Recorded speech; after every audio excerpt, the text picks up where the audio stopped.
how often, oh, how often I think of various temptations you are surrounded with, and how many men of good morals at home, yes, and professed Christians too, that have been led into all kinds of vice. Oh, my dear, you cannot be too cautious. Not that I distrust you, but rather on the contrary. Perhaps I place too much confidence, knowing that we are all fallible creatures. Sabrina. California was the Golgotha of sin. California, from its earliest times, was seen in homes and cities, in traditional places of America, as a sinful place. In these mining camps, there are gambling halls. Sometimes they're tents, sometimes they're buildings, sometimes it's just a table under a tree. They're ubiquitous.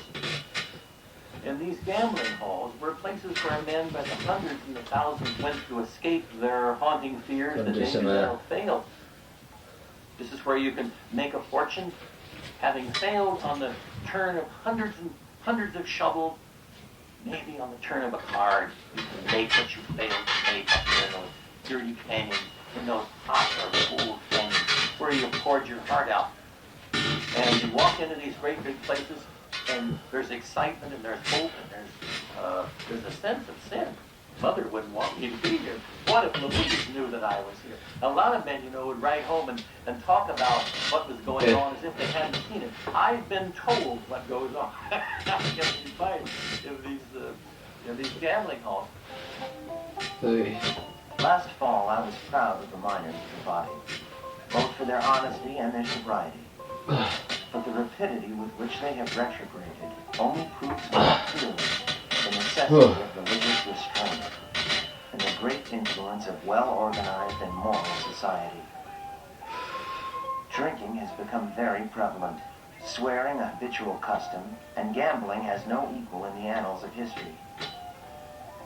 It has already reached as far as Feather River, and some of the boys who came across the plains in our train are at it, where they profess to be Christians when home.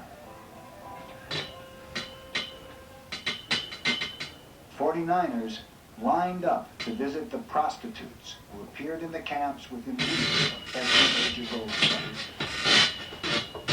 They look so charming in that movie. Because that's all girls, borderline prostitutes wearing these sparkly clothes. The story seems to be close to pure misery. Miserable living conditions, risk of physical violence, working moment, wretched rate of decay, Doing legs of no. drug addiction, Gym is hard work. suicide is a common way for a prostitute's life to end. And it's a very grim, stark, pushed to the edge kind of life.